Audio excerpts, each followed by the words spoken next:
I came here about 7 months ago.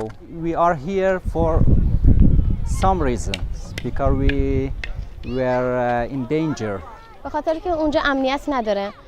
اونجا اصلا هر شب جنگ، آتش سوزی، سنگای بزرگ میندازن رو کانکسامون، کلا سقفش اومده پایین.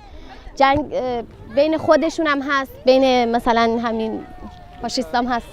الان مدتی از اینجا هر شب ساعت 2-3 شب باشه دعواهای بزرگی است و جون بچه هامون، جون خودمون کلا در خطره از لحاظ امنیتی.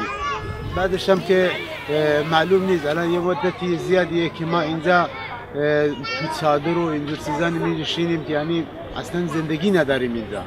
خب ما اومدیم پناه آوردیم، از جنگ فرار کردیم، اومدیم اینجا، جایی که صلح، جایی که آرامش می‌خوایم به خاطر بچه‌هامون، به خاطر زندگیمون.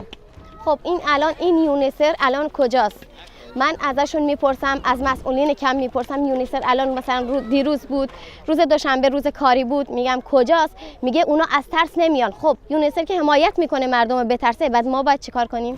اینجا وضعیت کلا وضعیتمون خیلی بده، یعنی وضعیت امنیتی ما در خطره.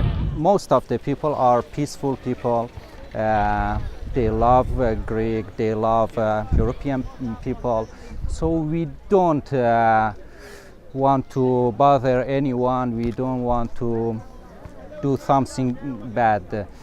الان یه هفته که ما اینجا هستیم تا تکلیفمون حل نشده. البته بهمون گفتن که برگردید داخل کمپاتون، ولی ما تا الان 1000 دفعه به ما وعده دادن که امنیت دارید اینجا، برید مشکل نداری، ولی در عوض هر شب بدتر شده تا امروز.